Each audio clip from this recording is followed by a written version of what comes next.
오늘은 사순절 넷째 주일입니다. 오늘로 사순절도 중반을 넘어가게 되지요. 우리 교회는 매년 사순절 마지막 세 주간 동안을 사순절 특별 세일의 새벽 기도회로 모이고 있습니다. 내일부터 그 집회가 시작되는 겁니다. 가끔씩 저는 오래전에 농촌에서 목회하던 시절의 새벽 기도회가 생각나곤 합니다. 농촌의 하루는 시계에 의해서 움직이지 않고 햇빛에 의해서 움직입니다. 해가 떨어져서 어둠이 잦아들면 하루가 끝이 나고요, 밤을 보내고 새벽 어스름에 닭이 회를 치며 큰 소리로 울어 제끼면 하루가 시작이 됩니다. 교회 다니는 성도들은 이렇게 하루가 시작되는 시간을 하나님 앞에 드리게 되는데 그게 새벽 기도회였습니다. 도시 생활은 해가 떨어져도 여전히 하루가 끝나지 않습니다. 신촌의 거리는 오히려 사람들로 더 복잡해집니다. 빌딩 사무실도 대낮처럼 불을 밝히고 있습니다.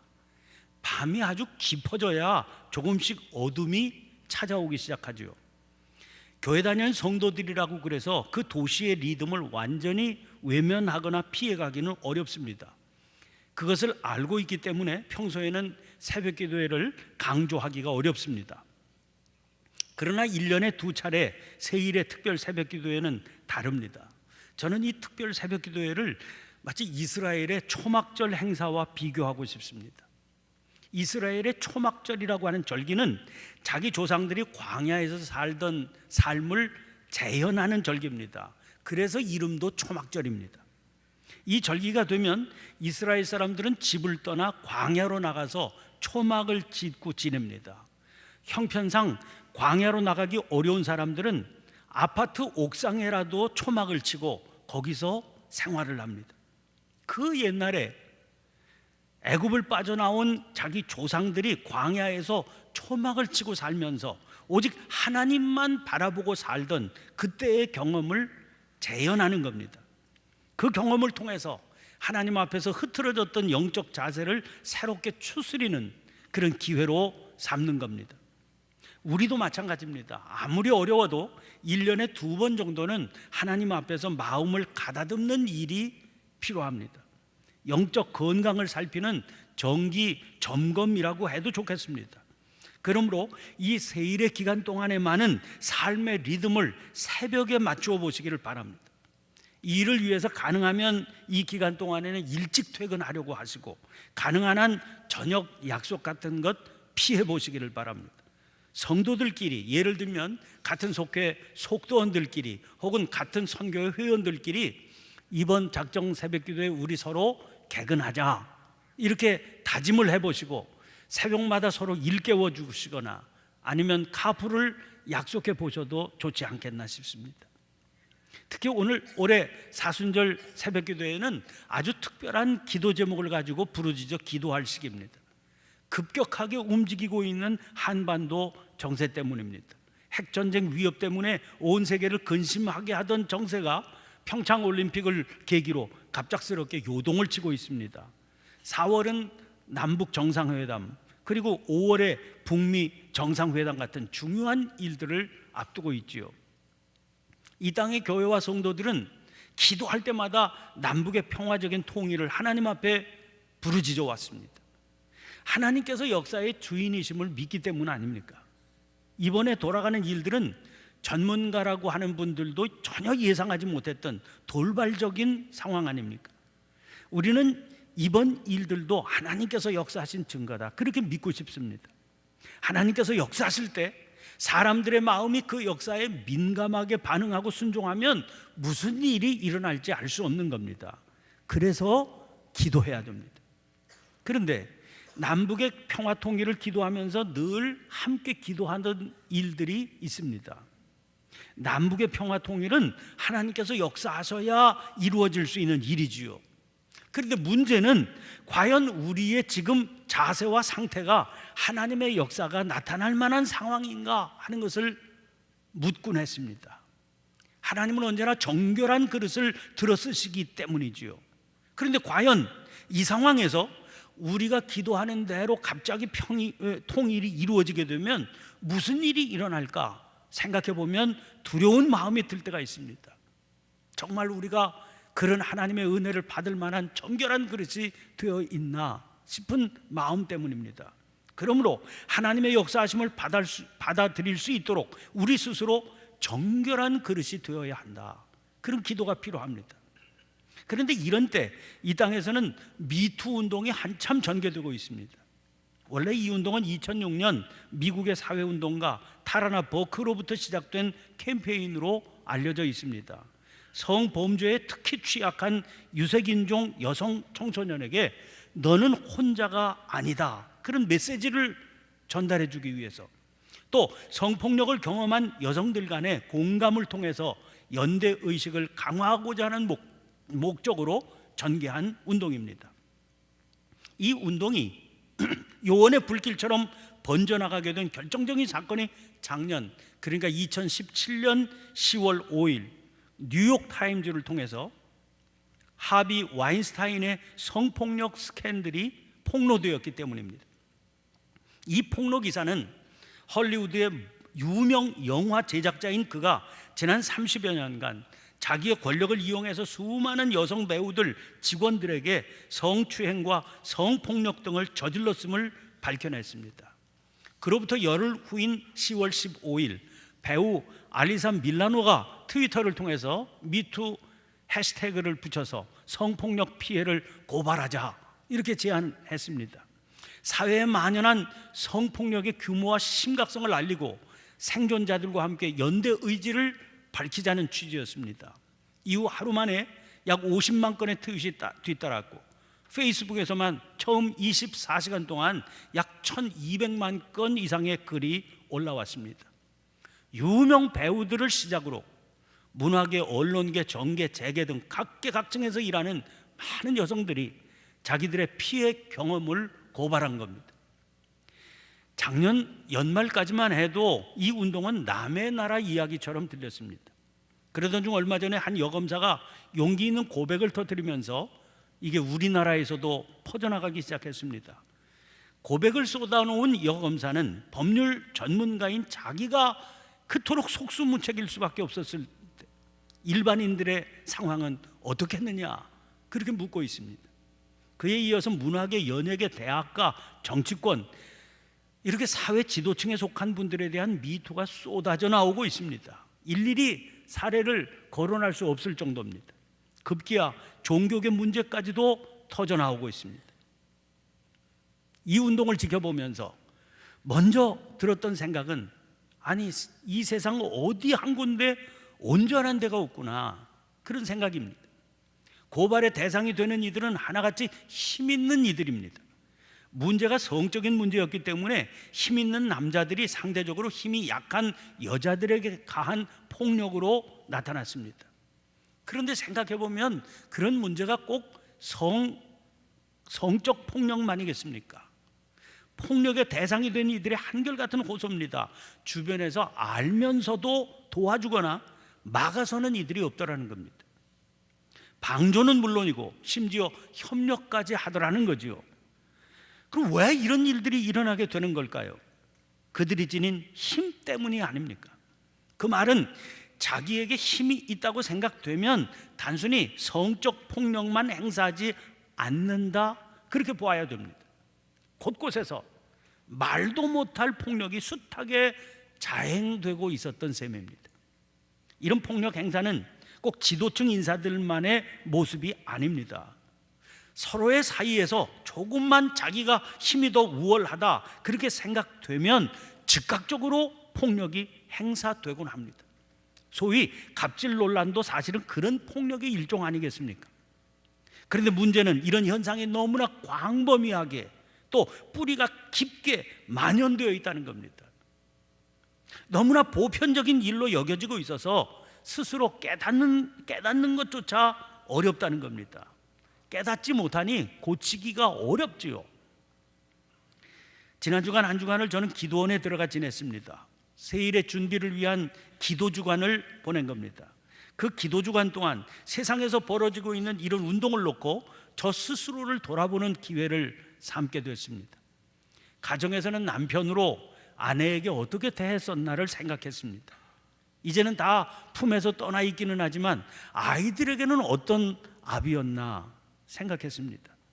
담임 목사로서 함께 일하는 교역자들, 직원들에게는 어떤 존재였고 또 성도들을 대할 때는 어떤 목사였는지를 생각했습니다. 조금 규모가 큰 교회의 목사라는 이유로 혹은 나이가 좀 많은 선배 목사라고 하는 이유로 동역자들을 대했던 제 모습은 어떠했을까 생각했습니다. 낯뜨거운 일들이 떠올라 반성도 많이 하고 하나님 앞에서 회개도 많이 했습니다. 그러나 문제는 저에게 떠올랐던 것만이 문제가 아니다 하는 데 있지 않습니까? 제대로 말도 못하면서 속으로 자기만 아파한 그런 경우들이 얼마나 많았겠습니까? 말이라도 해주면 진정으로 사과라도 할 수 있을 텐데 어떻게 해야 그 아픔을 풀 수 있을까 생각하며 하나님의 자비를 구하지 않을 수 없었습니다.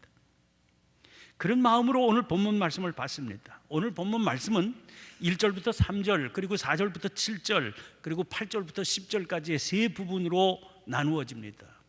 첫 부분 1절부터 3절 말씀은 에베소 교인들에게 그들이 구원받기 이전의 상태를 상기시켜 줍니다. 한마디로 그들은 구원받기 이전에는 죄와 허물로 죽었던 상태였습니다. 1절에 죄와 허물로 죽었던 너희라고 하지 않았습니까? 그런데 원어로 이 구절을 보면 죄는 하마르티 아이스, 허물은 파라토마스 하이 이런 단어가 사용됐습니다. 다 복수입니다. 그러니까 정확하게 표현하면 죄들, 허물들입니다.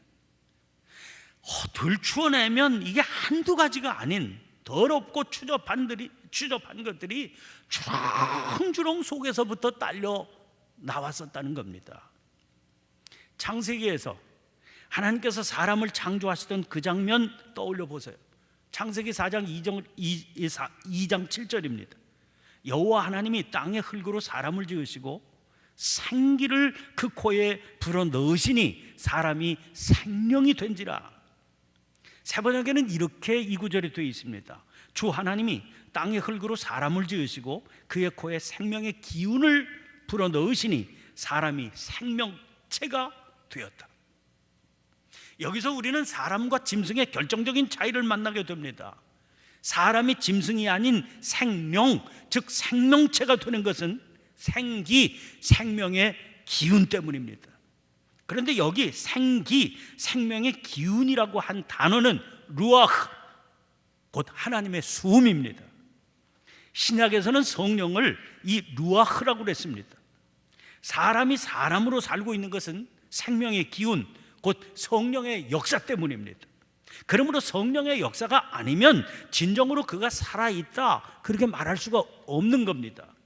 그는 그저 생존, 동물적이고 육체적인 삶을 유지하고 있을 뿐입니다. 그러니까 육체적으로는 살아있는 겁니다. 그러나 사람으로서가 아니라 동물적인 존재로 살고 있을 뿐입니다.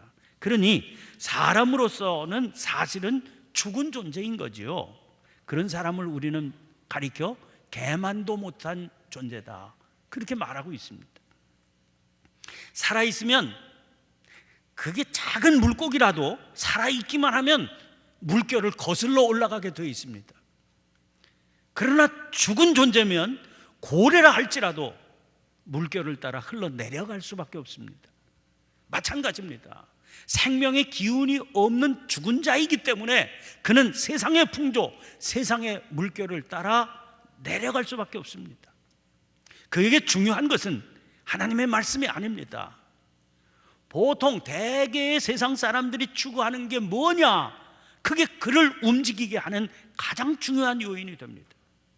고린도전서 10장 31절에 그런즉 너희가 먹든지 마시든지 무엇을 하든지 다 하나님의 영광을 위하여 하라 그랬습니다. 그러나 죽은 자면 그렇게 살 수가 없는 겁니다. 세상 물결은 그와 반대이기 때문이죠. 그래서 한번 스스로를 살펴봐야 됩니다. 그동안 어떻게 사셨나요? 남이 하는 대로 사시지 않았습니까? 그저 남들 다 좋다고 그러니까 그런 대학 들어가려고 힘을 썼고 남들이 부러워하니까 그런 직장 들어가셨습니까? 그게 원하는 대로 안 되니까 속이 상하고 좌절하셨습니까? 남들이 하는 대로 아이들 교육시키셨습니까? 남들이 다 하는 대로 이사 다니셨습니까? 남들이 하는 대로 직원들 대하고 남들이 하는 대로 상사를 대하셨습니까? 문제는 그 남들이 하는 대로인 세상 풍조는 어떻게 흐르느냐 하는 겁니다. 2절에 등장하는 공중의 권세 잡은 자가 세상 풍조의 배후에 있는 존재입니다.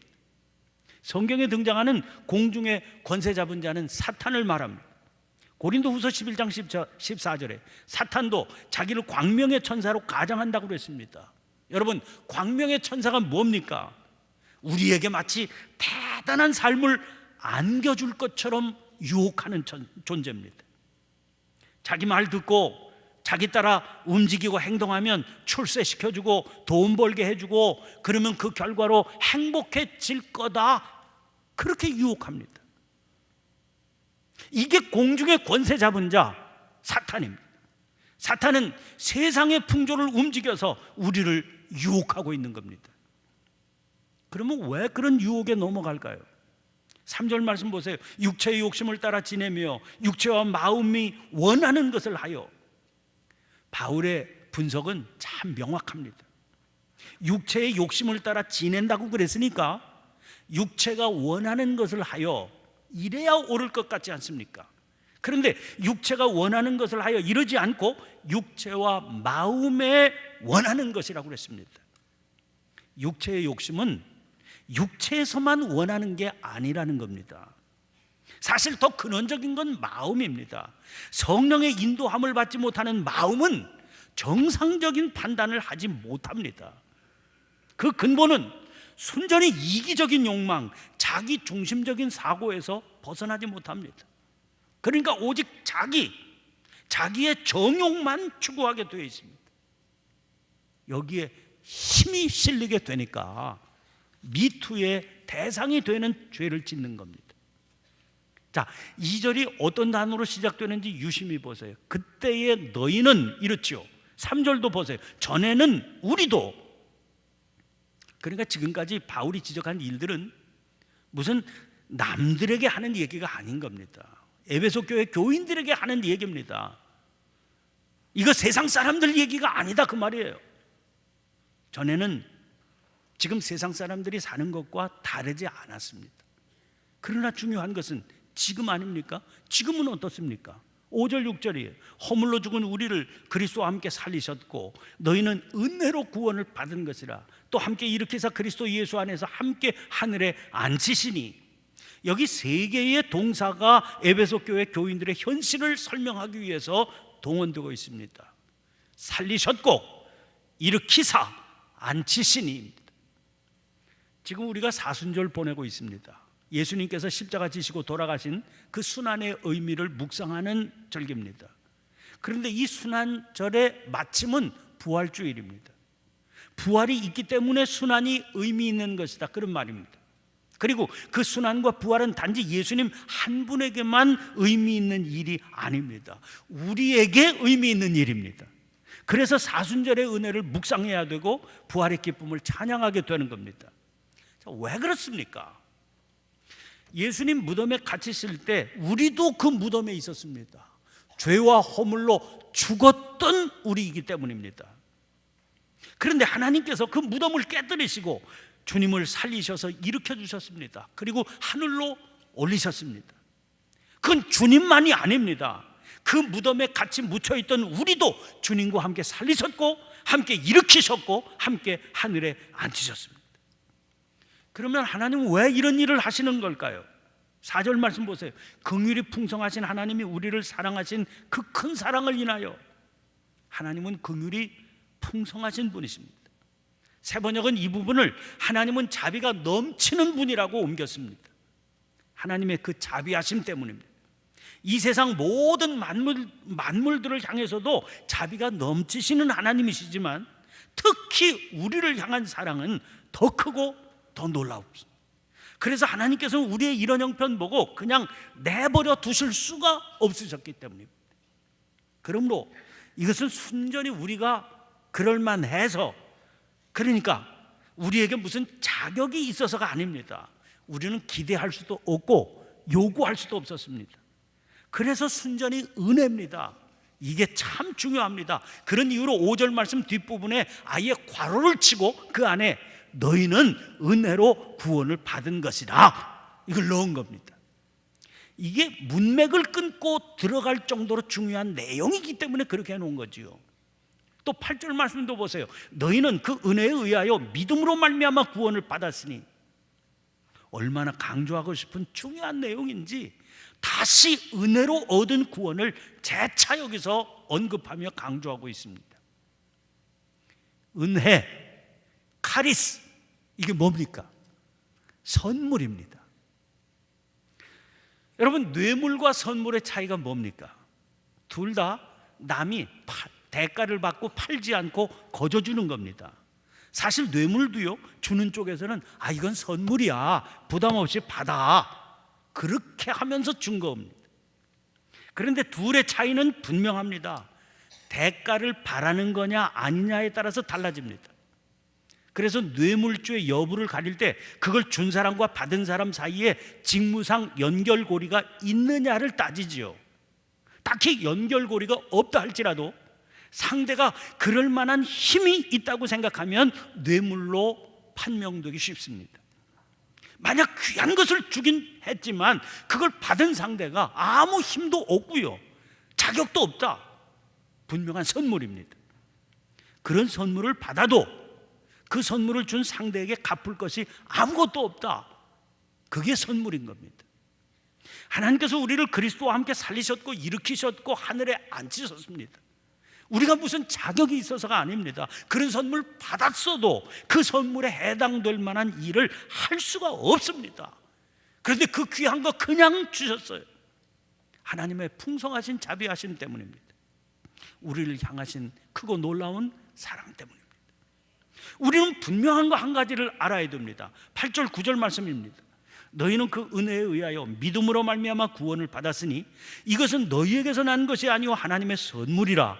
행위에서 난 것이 아니니 이는 누구든지 자랑하지 못하게 함이라. 여기 믿음으로 말미암아, 이 표현을 유의해서 보셔야 됩니다. 은혜에 의해서 선물로 구원 받았습니다. 자기 행위에서 난 게 아닙니다. 그런데 믿음이 있어야 된다는 거예요.